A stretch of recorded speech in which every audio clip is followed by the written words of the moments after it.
a interpretação equivocada dos deuses como vontade associada a um acontecer natural. Vimos no livro Os Deuses da Grécia, também do Walter Otto, que os deuses, eles não são uma vontade associada ao acontecimento natural. Eles são uma manifestação espiritual da natureza.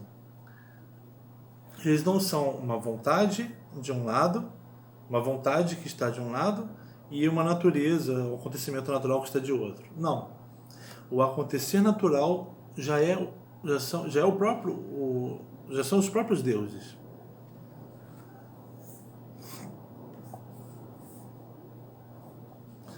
Por natural, eu estou querendo dizer todos os aspectos da vida. A guerra é Ares. Ele aparece numa situação de guerra. A atração amorosa é Afrodite. Quando Odisseu está, antes de matar os pretendentes, está pensando no como é que vai fazer isso, Atena aparece, não para dizer para ele como ele vai fazer, mas para mandar ele dormir, que é o mais razoável se fazer naquela hora. Está de noite, ele está na cama, não há nada que ele possa fazer ali. Ela fala, você vai se preocupar com isso amanhã, agora você vai dormir. A boa razão é Atena. E por aí vai. Os deuses, eles são a própria manifestação dos diferentes aspectos da vida. Manifestação espiritual. Vamos lá. Os estudos de história da religião mostram o quanto esta mentalité primitive obstrui o caminho da compreensão das religiões pré-cristãs. Já é tempo de notar a enorme ingenuidade com que os pesquisadores das últimas gerações têm projetado no homem arcaico sua própria imagem.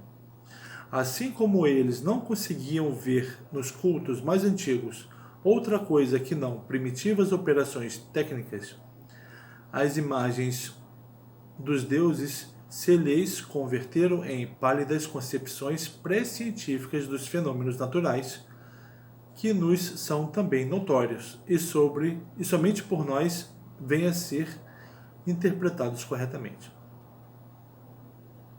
Está dizendo que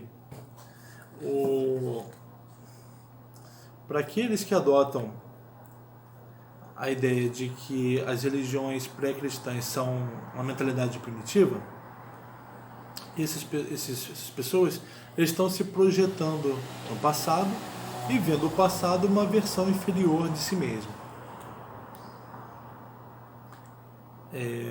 Como projeção, há uma idealização ou há um menosprezo que, na verdade, eles atribuem a eles mesmos, né? Que menosprezo? O de que os antigos, eles tinham não tinham os recursos técnicos para conhecer os fenômenos naturais. E eles, os técnicos atuais, se consideram entendedores da natureza.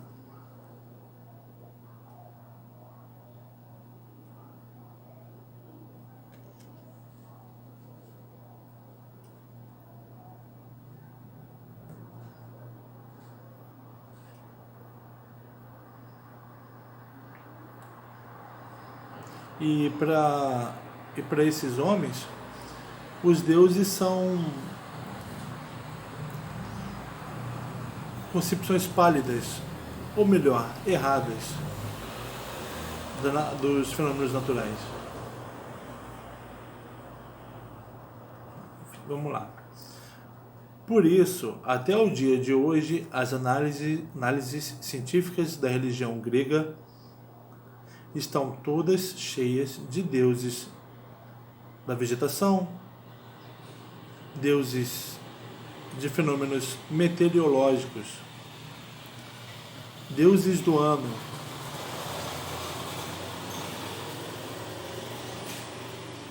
deuses da primavera, deuses do inverno e assim por diante. Ou seja, estão repletas de seres que recebem o nome de Deus, mas que em si mesmos nada mais são que uma vontade acrescentada como causadora ao acontecer natural de cada momento. Segundo, então, esse ponto de vista que ele está criticando,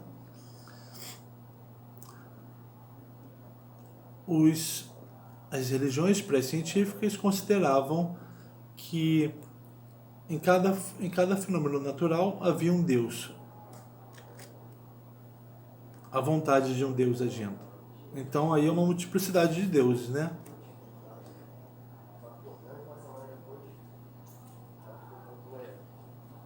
Esse é um Deus acrescentado ao fenômeno natural. Uma vontade acrescentada ao fenômeno natural. É como se... então, se está dizendo que as religiões pré-cristãs acreditavam que tinha uma vontade que faziam as coisas acontecerem. Faziam cada fenômeno acontecer. Né? O fato de essa vontade desprovida de substância ter sido venerada como Deus, de a consciência de sua proximidade provocar não somente temor ou esperança em seu auxílio, mas também a elevada solenidade de cantos, danças e atos sacros, nada disso representa problema para os teóricos, convictos de que, primitivamente, um Deus nada mais terá sido que uma força especial da natureza, cujo conceito, no transcurso dos tempos, evoluiu até converter-se em uma pessoa veneranda, tal como os evolucionismos costumam tirar algo do nada, como que por arte da prestidigitação.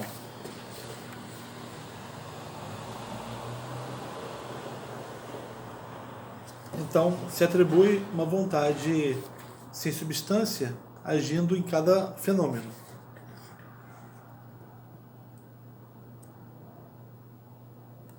Agora, Otto diz assim, mas e o fato dessa vontade sem substância ter sido venerada como um Deus? De a consciência de sua proximidade provocar temor, esperança e também os rituais.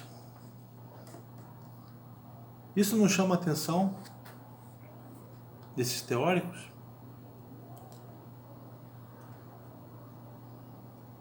Eles continuam achando que havia deuses dos fenômenos que simplesmente evoluíram para deuses próprios, né?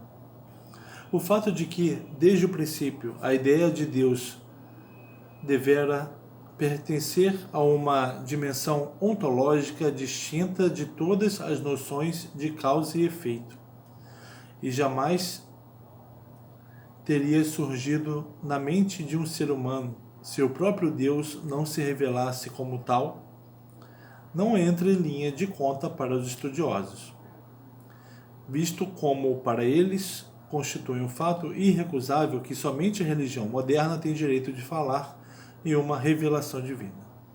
Fazem assim a ciência autodenominada objetiva prestar à teologia um ótimo serviço.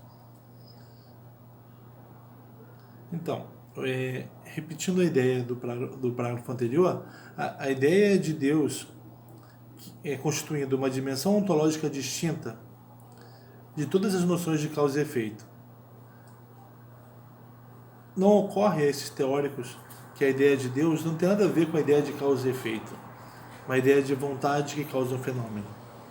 Não, é ontologicamente diferente da noção de causa e efeito.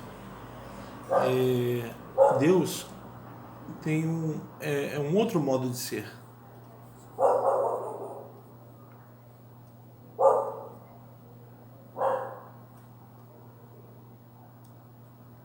Então é isso, tá? Estamos avançando aqui.